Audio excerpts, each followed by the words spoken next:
Hello everyone, I am Vaishali Kaushik here and again welcome back to my channel. So the student of class 10th, in the previous video we have discussed the rules of image formation which is very important here, which are very important for the image formation by any mirror, that means concave mirror and the convex mirror, and it is a part of your syllabus. It is really a very important part of your syllabus because जब आप numericals करते हैं तो numericals करते हुए आपके पास रे diagram भी आता है कन्वर्ट करने बनाने के लिए एक्चुअली। तो न्यूमेरिकल्स में जब आपके पास रे डायग्राम आता है बनाने के लिए तो एटलीस्ट जब तक आपके पास ये इन्फॉर्मेशन नहीं होगी कि आप कैसे बनाएंगे रे डायग्राम, दैट मीन्स कौन से रूल्स को आप फॉलो करेंगे और ऑब्जेक्ट की क्या सिचुएशन है, तो इमेज कहाँ बनेगी, कैसे किस टाइप की बनेगी और क्या उसकी प्रॉपर्टी रहेगी, क्या उसकी नेचर रहेगी, तो ये सब चीज़ें आपको मालूम होनी चाहिए। ये आप कैसे सीखेंगे जब तक आपको रूल्स पता नहीं होंगे। तो पहला पार्ट आपका रूल्स सीखना था। इसके बाद हम लोग करेंगे रे डायग्राम कि रे डायग्राम कैसे बनाया जाए। रे डायग्राम एग्ज़ाम के पॉइंट ऑफ व्यू से मोस्ट इम्पॉर्टेंट टॉपिक है, न्यूमेरिकल्स में भी आता है, सिंपल क्वेश्चंस में भी पूछ लिया जाता है। So let's start your topic. So students, आपका जो फर्स्ट रूल था वो क्या था जो हमने डिस्कस किया था लास्ट लेक्चर में, incident ray of light parallel to the principal axis की ये हम लोगों ने डिस्कस किया था। अगर कोई भी रे, अभी मैं शॉर्ट में समझा देती हूँ बिकॉज फर्स्ट वीडियो मैंने बहुत अच्छे से एक्सप्लेनेशन दी थी, बट ये थोड़ा सा लिंक करने के लिए टॉपिक को आपको दोबारा मुझे बोलना पड़ रहा है, बताना पड़ रहा है आप लोगों को।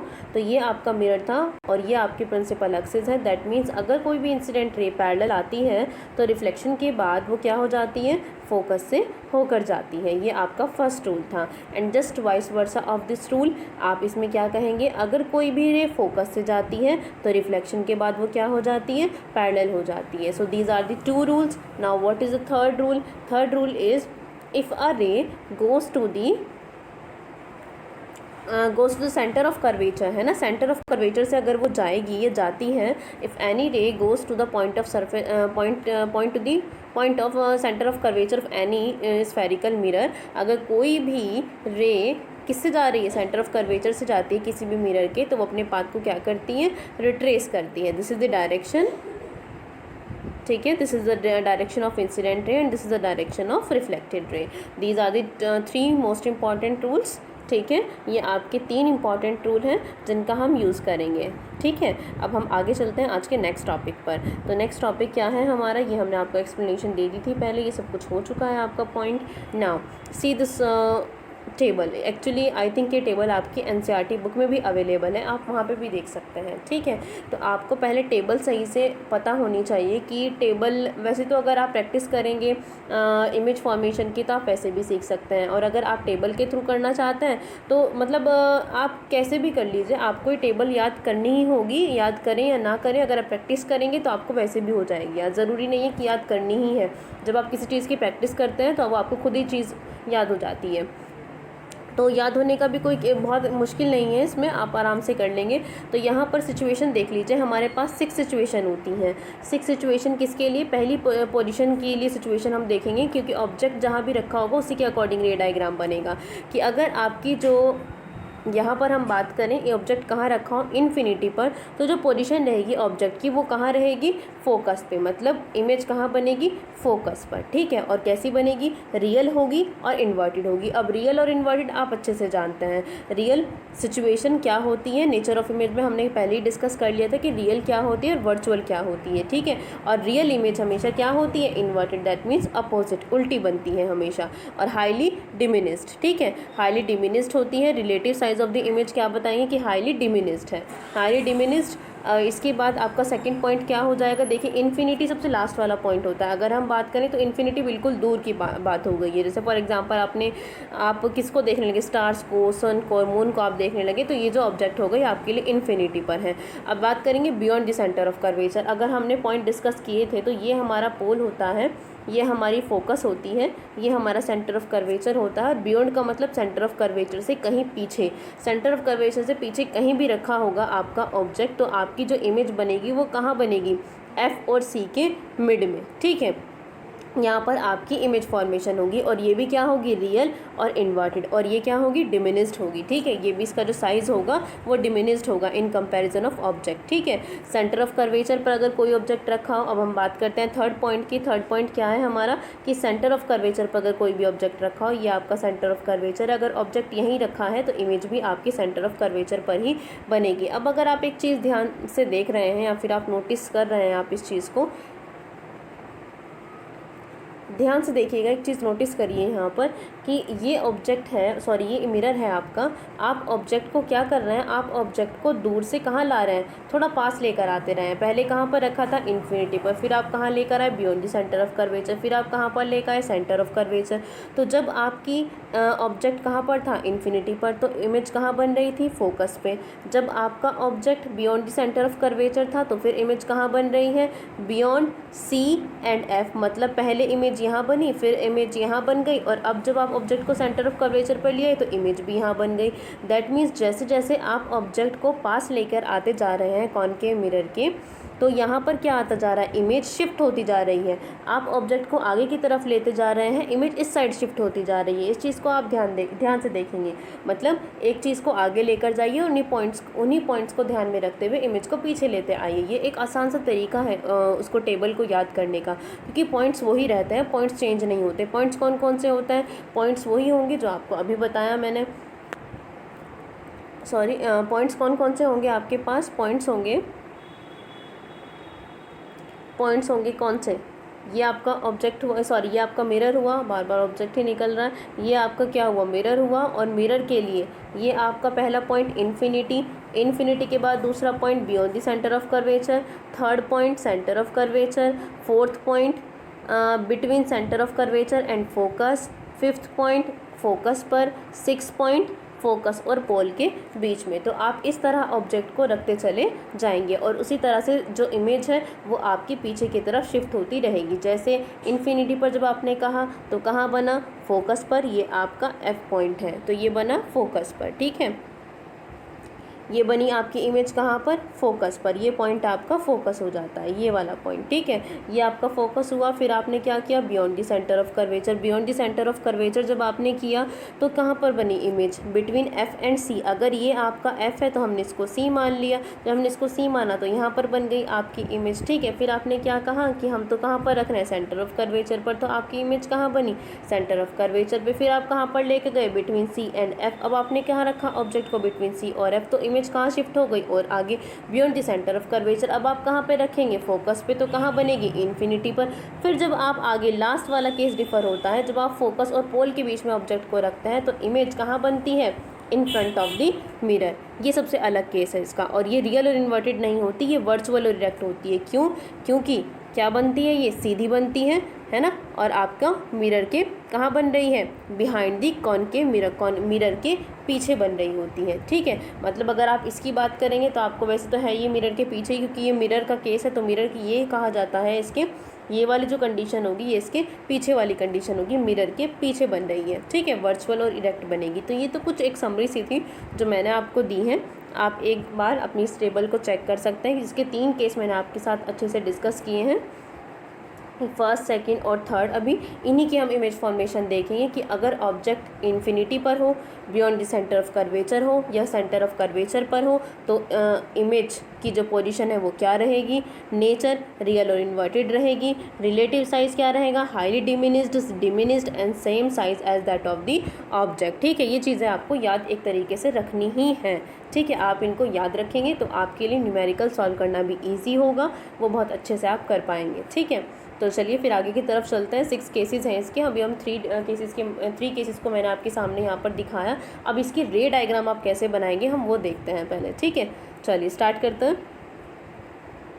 Wait, yes, your first case is when object is at infinity. जब ऑब्जेक्ट कहाँ हो आपका, इन्फिनिटी पर। Image formation by a concave mirror, image formation by a concave mirror, and your first case is object कहाँ रखा है, infinity पर। इसीलिए हमने ऑब्जेक्ट को क्या बनाया है, थोड़ा सा लार्ज साइज़ का बनाया, क्योंकि इन्फिनिटी पर मतलब जो हमसे बहुत दूर है उनका साइज़ क्या है, बड़ा है तभी, और हमारे लिए वो पॉइंट ऑब्जेक्ट कहे जा सकते हैं, अदरवाइज़ वो इन्फिनिटी पर हैं।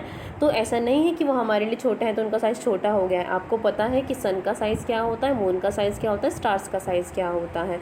तो ऑब्जेक्ट एट इन्फिनिटी है तो इसलिए हमने इसको प्रिंसिपल एक्सिस पे नहीं रखा, हमने ऑब्जेक्ट थोड़ा सा लार्ज शेप में बनाया है। ठीक है, तो इसका रे डायग्राम बहुत ईजी रहता है। अब आप देखिए, अब आप यहाँ पर देखिएगा, जब आपके सामने कोई भी ऑब्जेक्ट रखा है, ये हाइट है ऑब्जेक्ट की, तो इससे रे कैसे चलेंगी, एक रे बिल्कुल सीधी जाएगी, ठीक है, और रिफ्लेक्शन के बाद देखो वो कहाँ से जाएगी, फोकस से जाएगी। सिमिलरली दूसरी रे भी आप कैसे निकाल सकते हैं, पैरेलल जा सकती है, क्योंकि पैरेलल क्यों जाएगी ये रे, क्योंकि बेटे ऑब्जेक्ट देखिए कैसा है, लेंदी है ना, तो रेस कैसे जाएंगी, ऑब्जेक्ट से ही तो जाएंगी, कहाँ से जाएंगे अदरवाइज। ठीक है, ऐसा नहीं है इसकी कोई दूसरी फॉर्मेशन नहीं है, दूसरी फॉर्मेशन आप लोग कर सकते हैं। दूसरी फॉर्मेशन में आप ये दिखा सकते हैं कि ये रे पैरेलल थी, ये फोकस से होके चली गई। ठीक है, आप दूसरी रे क्या दिखा दीजिए कि ये फोकस से जा रही है और रिफ्लेक्शन के बाद क्या हो जाएगी ये रे। आप मैं अभी देखिए मेरे पास कोई स्केल नहीं है, ये चीज़ स्केल से अच्छे से ड्रॉ होती है। आप दूसरी रे क्या दिखा दीजिए कि ये फोकस से जा रही है और फोकस से जाने के बाद ये क्या हो जा रही है, पैरेलल हो जा रही है। तो जहाँ पे दोनों रेज मिलेंगी वहाँ पर ही किसकी फॉर्मेशन होगी, इमेज की फॉर्मेशन होगी। और इमेज की फॉर्मेशन होने के बाद आपको पता है कि जब आप इन्फिनिटी पर किसी चीज़ को देखते हैं, जो चीज़ आपसे बहुत दूर होती है उसकी इमेज कैसे बनती है, उसकी इमेज छोटी बनती है। स्टार्स आपको कैसे दिखाई देते हैं, छोटे दिखाई देते हैं, इसीलिए वहाँ पर साइज़ के लिए लिखा है हाईली डिमिनिस्ड, मतलब छोटी इमेज बनेगी बहुत ज़्यादा। ठीक है, इसीलिए इन्होंने यहाँ पर इमेज की फॉर्मेशन के लिए कोई डॉट वगैरह कुछ भी नहीं दिखाया है आपको। क्यों, क्योंकि यहाँ पर हमें पता ही है हाईली डिमिनिस्ड है वो चीज़। तो जब वो डिमिनिस्ड है तो हमने क्या किया, यहाँ पर ये जो फोकस पॉइंट है हमने माना यहीं पर क्या बन गई है, इमेज बन गई है। ठीक है, और यही टेबल के अकॉर्डिंग फर्स्ट पॉइंट था कि अगर ऑब्जेक्ट कहाँ रखा हो, ऑब्जेक्ट अगर इन्फिनिटी पर हो आपका, तो इन्फिनिटी पर ऑब्जेक्ट होने के बाद जो इमेज बनेगी वो कहाँ पर बनेगी, फोकस पर बनेगी, हाईली डिमिनिस्ड बनेगी, रियल और इन्वर्टेड होगी। These are the characteristics of this image, कि नेचर क्या है और उसकी नेचर क्या है, पोजीशन क्या है। पोजीशन देखिए, पोजीशन क्या है, फोकस पर है। नेचर कैसी है, रियल इन्वर्टेड। ठीक है, साइज़ कैसा है, हाईली डिमिनिस्ड। 3 चीज़ें पूछी जाती हैं हमेशा। आई होप ये चीज़ें क्लियर हुई होंगी आपको। पहले वाली जो इमेज फॉर्मेशन है वो क्लियर हुई होगी। दोनों रे जिसमें कैसी जा रही हैं, इसमें दोनों रे आपकी जा रही हैं पैरेलल। ठीक है, कैसे जा रही हैं दोनों रे, अगर हम बात करें, दोनों रे जा रही हैं आपकी पैरेलल। तो जब दोनों रे आपकी पैरेलल जाएंगी तो पैरेलल जाने के बाद दोनों रे आपकी क्या हो जाएंगी, एक मिनट रुकिए, देखिए ये जब दोनों रे आपकी क्या जाएंगी, पैरेलल जाएंगी, तो रिफ्लेक्शन के बाद क्या हो जाएंगी, ये दोनों कहाँ जाएंगी, फोकस से जाएंगी। तो जिस पॉइंट पर दोनों रेज मिलेंगी वहीं आपकी इमेज फॉर्मेशन होगी।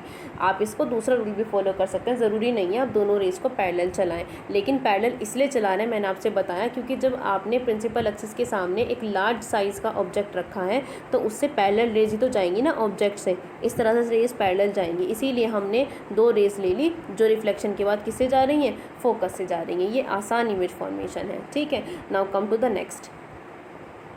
When object is beyond the center of curvature of a concave mirror, second क्या है, देखिए सेकंड केस है, ये पढ़ क्या रहे हैं, इमेज फॉर्मेशन किससे, कॉनकेव मिरर से। और केस कौन सा है, सेकंड है, क्योंकि आपने पहले कहाँ रखी थी, आपने पहले रखी थी ये कहाँ पर, इन्फिनिटी पर। अब आप इसे कहाँ पर रखेंगे, पहले रखी थी कहाँ पर, इन्फिनिटी पर। तो अब तो इन्फिनिटी से आगे आ गई, beyond the centre of curvature. Beyond the centre of curvature होने का क्या मतलब है, अगर ये आपकी प्रिंसिपल एक्सिस है और ये पॉइंट आपका सेंटर ऑफ कर्वेचर है, तो कहीं सेंटर ऑफ कर्वेचर से पीछे आपने ऑब्जेक्ट को रखा है। आप यहाँ रखिए या फिर यहाँ रखिए या फिर यहाँ रखिए, कहीं पर भी रखिए आप ऑब्जेक्ट को। बस आपको याद होना चाहिए कि अगर object beyond the centre of curvature है तो इमेज कहाँ बनेगी, पहले अगर फोकस पे बन रही थी तो क्योंकि आप शिफ्ट करते जा रहे हैं ऑब्जेक्ट को इस साइड, तो इमेज शिफ्ट होती चली जाएगी इस साइड। अब पहले फोकस पे बन रही थी, अब कहाँ बनेगी, फोकस और सेंटर ऑफ कर्वेचर के बीच में। क्लियर है, देखिए इसके लिए कौन से रूल्स को आपको फॉलो करना है। ये रहा आपका ऑब्जेक्ट, तो ये आपकी कौन सी रे हुई, it is the first ray which is going to parallel to the principal axis and after reflection it goes to the focus. कहाँ से जाएगी ये कहाँ से जाती है, ये फोकस से जाती है according to the rule. Now use the second rule. ये आपका अगर ऑब्जेक्ट है तो एक रे चली गई, दूसरी रे कैसे जाएगी, ये दूसरी रे निकाली सेंटर ऑफ कर्वेचर से, जो कि अपने पाथ को क्या कर रही है, रिट्रेस। अब ये दोनों पॉइंट कहाँ मिल रहे हैं, यहाँ पर, तो यहाँ पर क्या बन जाएगी इमेज, और बनेगी कैसी, रियल और इन्वर्टेड। रियल और इन्वर्टेड होने का मतलब देखिए डाउनवर्ड एरो लगा रखा है आपने, मतलब इमेज उल्टी बन रही है, और कहाँ बन रही है, फोकस और सेंटर ऑफ कर्वेचर के बीच में। ठीक है, तो हमने आपसे क्या बताया इस केस में, अगर ऑब्जेक्ट आपका कहाँ पर रखा हो, beyond the centre of curvature रखा हो, तो इमेज आपकी कहाँ बनेगी, सी और एफ के बीच में। कैसे बनेगी, इमेज फॉर्मेशन के रूल्स को यूज़ करते हुए। ठीक है, अगर आप उन्हें रूल्स को यूज़ नहीं करेंगे तो इमेज फॉर्मेशन आपसे आएगी नहीं। पहला रूल था कि रे कैसे जा रही है, पैरेलल, और रिफ्लेक्शन के बाद वो फोकस से होके जा रही है। दूसरा रूल है सेंटर ऑफ कर्वेचर से जा रही है और फिर वो अपने पाथ को रिट्रेस कर रही है। ठीक है, तो ये दोनों रेस मिल रहे हैं इस पॉइंट पर, इसीलिए हमने यहाँ पर क्या बना दी है, इमेज। ठीक है, और ये कैसी है, रियल और इन्वर्टेड है और डिमिनिस्ड है। डिमिनिस्ड मतलब ज़्यादा छोटी नहीं है, बस हाँ छोटी है, लेकिन इन कंपैरिजन ऑफ ऑब्जेक्ट ये इमेज छोटी है, जो कि एरो से आपको पता भी चल रहा होगा। ये एरो बड़ा है और ये छोटा है, तो मतलब ऑब्जेक्ट से छोटी इमेज बन रही है, लेकिन कहेंगे इसको diminished. Diminished in the sense छोटी इमेज, हाईली डिमिनिस्ड बहुत छोटी। Now come to the third case. Come to the third case, what is your third case when object is beyond the center of curvature। Wait, ये शायद मैंने point गलत लिख दिया है, या सॉरी, ये जो पॉइंट है ना यहाँ पर आप इसे कट करके लिखिए। when object is ये यहाँ पर आपका बियॉन्ड नहीं आएगा, when object is कहाँ पर है, the centre of curvature, eight the centre of curvature भी आप इसे बोल सकते हैं। ठीक है, एक मिनट रुक जाइए, आप इसे ठीक कर लीजिएगा, मतलब पॉइंट्स को ना, कि यहाँ पर थर्ड केस किसका है, सेंटर ऑफ कर्वेचर के लिए। सो स्टूडेंट्स, क्या था, मैंने आपको बता दिया कि आपको कैसे करना है। यहाँ पर आप लिख लीजिए, अभी आपने beyond the centre of curvature पहले स्टडी कर लिया है। ये है is at the centre of curvature, at आएगा यहाँ पर, ये सेंटर ऑफ कर्वेचर पर रखी हुई है आपकी इमेज। ठीक है, ये मुझसे पीपीटी बनाते हुए गलती से स्लाइड बन गई है, गलती लिखा गया है इस पर।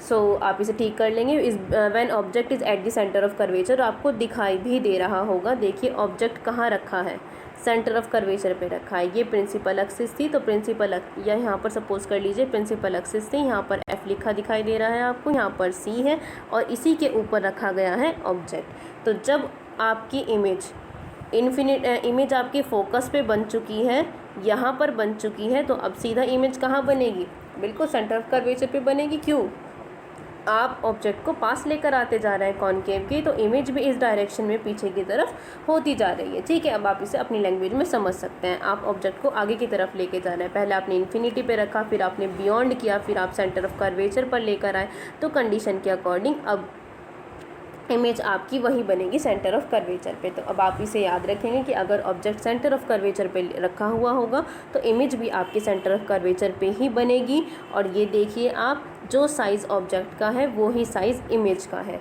तो इसका मतलब साइज़ कैसा होगा इमेज का, as that of the object, same size as that of an object. जो ऑब्जेक्ट का साइज़ था वही इमेज का साइज़ होगा। और यहाँ पे रूल्स कौन से लगे हुए हैं, अब हम रूल्स देख लेते हैं कि रूल्स क्या हैं। ये आपका मिरर है, ये आपकी प्रिंसिपल एक्सिस है, ये आपने रखा ऑब्जेक्ट, तो ऑब्जेक्ट से ये जो रे जाएगी वो क्या जाएगी, पैरेलल, और कहाँ से होके जाएगी, अब ये जाएगी सीधा किससे, फोकस से होके निकल जाएगी। नाउ अब जब ये ऑब्जेक्ट है तो दूसरी रे कैसे सपोज करें, दूसरी रे हम लोग मान लेते हैं कि ये रे जाएगी किससे, फोकस से, और रिफ्लेक्शन के बाद ये क्या हो जाएगी, ये पैरेलल हो जाएगी। तो देखिए मेरी जो दोनों रे मिल रही हैं वो यहाँ पर मिल रही हैं। तो जब आप खुद से बनाएंगे आप इसे कर सकते हैं, थोड़ा सा अरेंज कर सकते हैं आप, कोई प्रॉब्लम नहीं है। आप चाहेंगे तो ये थोड़ा सा इधर करके, या फिर आप इसे थोड़ा सा और नीचे ला करके आगे तक मिला सकते हैं, तो फिर ये दोनों रे आपकी यहाँ पर मिल जाएंगी। तो यहाँ पर क्या बन जाएगी आपकी इमेज, क्योंकि आपको तो स्केल से ड्रॉ करना है ना, मेरे पास कोई स्केल नहीं है, मैं फिंगर से बना रही हूँ। तो आप लोग इसको, मैंने सिर्फ आपको मेरा काम सिखाना है कि आपको बनाने कैसा है। तो ये आपका ऑब्जेक्ट हुआ, तो ऑब्जेक्ट से पहली रे आपकी कैसे गई है, first ray is now going to parallel to the principal axis, then after the reflection it goes to the focus point, it's your focus point, and now your second ray is when a ray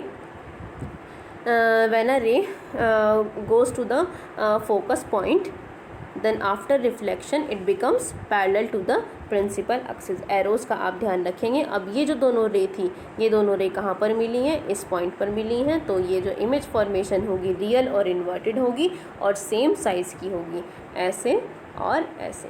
ठीक है, real और inverted होगी, मतलब real तो होगी ही opposite बनेगी, उल्टी बनेगी तो इन्वर्टेड हो गया, और सेम साइज़ की बनेगी। तो ये हमने 3 केस आज यहाँ पर डिस्कस कर लिए। आई होप आप इन तीनों फॉर्मेशन की प्रैक्टिस करेंगे, ठीक है। और जैसे ही जो स्टूडेंट्स देख लें वीडियो, अपना कमेंट सेक्शन, वो कमेंट सेक्शन में अपना कमेंट ड्रॉप कर सकते हैं। अगर कोई उनकी क्वेरी है तो वो भी वो ड्रॉप कर सकते हैं, ठीक है। उसी के अकॉर्डिंग आपकी नेक्स्ट क्लास हो जाएगी। So thank you very much and bye bye, take care.